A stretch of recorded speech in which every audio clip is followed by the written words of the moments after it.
Good morning, everybody. My name is Gabriel Suarez, and I would like to speak to you all about the collection of biometric information.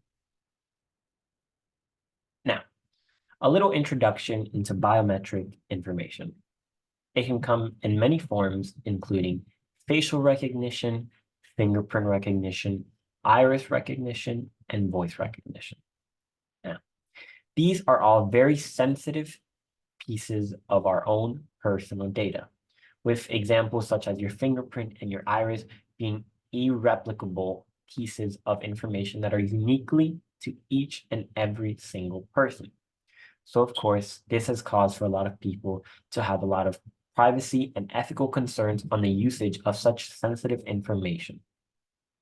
For example, theme parks have started to use the collection of biometric information to allow guests to be admitted into their parks, as it has been said that it is much easier for these companies to simply either take a fingerprint scan or a facial recognition scan of the customer's face, and if it matches, allow the customer to then proceed into the park.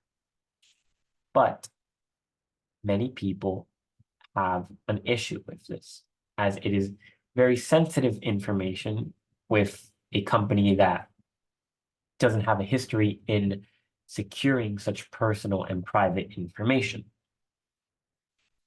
According to the Universal website, all facial recognition scans are held in a database for 6 months. Afterwards, a new photo is taken the next time a guest visits their premises, and then photo is used for the following 6 months. But that is the only public information that they provide on how they are dealing with protecting such sensitive information with each one of their guests. This is why so many people have a concern with large non-security related companies holding this kind of information. For example, there was a court case in Rosenbach v. Six Flags Entertainment Corporation, in which a mother sued the Six Flags Corporation for the collecting her son's biometric information without any sort of written consent or any sort of predetermined forms to allow this collection from her son, who was underage at the time. This caused a bit of a shakeup in the theme park industry at the time, as it led many companies to be unsure on how future usage of biometric information would be implemented without causing further court cases like this to pop up in the future.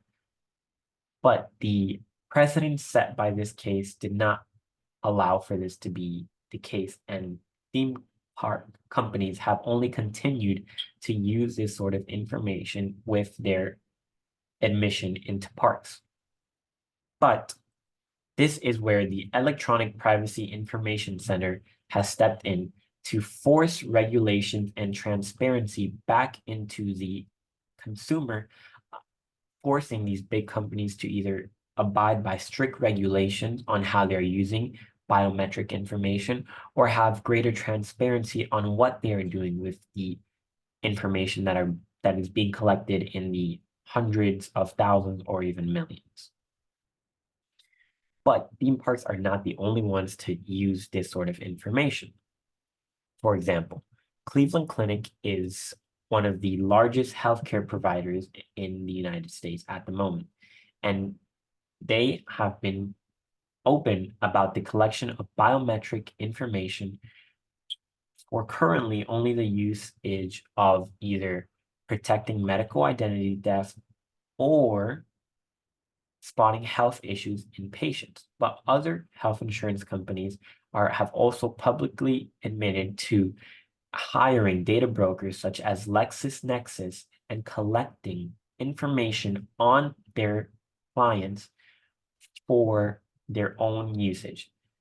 Currently, there has been no signs that this information is being used for upcharging guests, but there are no regulations set in place to stop any of these companies from using the biometric information that they're collecting and upcharging guests. And this is something that would be extremely unethical as it goes against the IEE Code of Conduct of treating everyone fairly with no discrimination, as it would lead to discriminating against those who suffer from medical conditions that are not being disclosed in a transparent form by these insurance companies and upcharging those with pre-related health issues when they're trying to get onto a health insurance plan. It also would go against the Affordable Care Act, which bans insurers from turning away people with pre-existing health conditions or upcharging those with already sicknesses. But without any regulations on how these companies can use this technology against the consumer, there is nothing that can be done to change what these companies could do behind closed doors. As we can see here, Cleveland Clinic, as previously stated, is one of the few companies that has openly disclosed what it is that they're doing with this information. But the openness that they have stops simply on what they say they're doing with it. There is no usage on how they're protecting this data. There is no signs of how they will protect against data breaches, misusage, or other things like that, in which most people don't want their healthcare providers having the access to biometric information on them.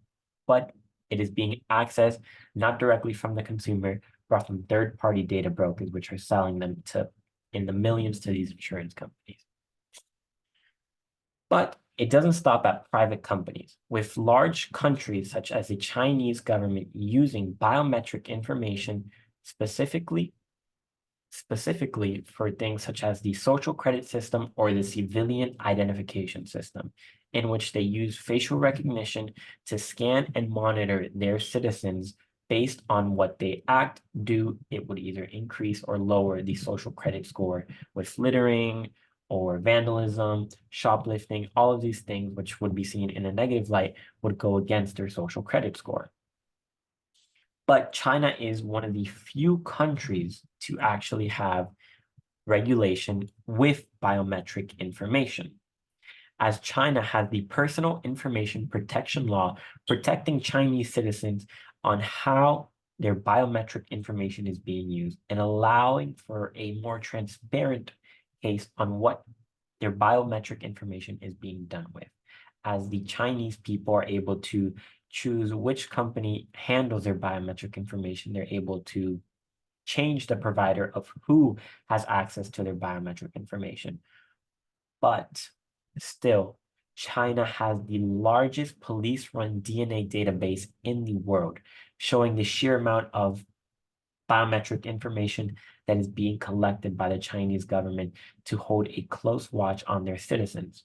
But with the PIPL, Personal Information Protection Law, it allows for people to have a more transparent view on what is going on, and it is especially beneficial to those in areas such as Xinjiang and lower income areas in China, which have a more rural way of life in which they have a less of a say normally in what goes on. And with this new law, it allows for these people to have a greater say in how their information is being used.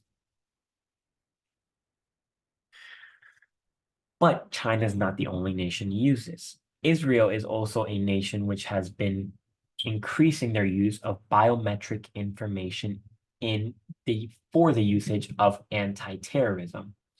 This is, of course, a great usage for biometric information as it increases the national security of Israel. But sadly, Israel has been proven to target this usage of technology against the Palestinian people through the usage of the Red Wolf system, which is a military usage system being used against Palestinian refugees currently in Israel. And the Israeli government has completely ignored the Privacy Protection Authority, which has been put in place to protect citizens against biometric information being used against them, which is why it's a sad case to see on why the Israeli government has misused this technology and completely violated the code of conduct of discriminating against the Palestinian people in Israel.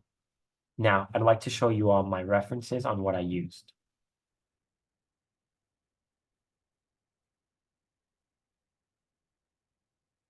And thank you so much for your time. Have a great day.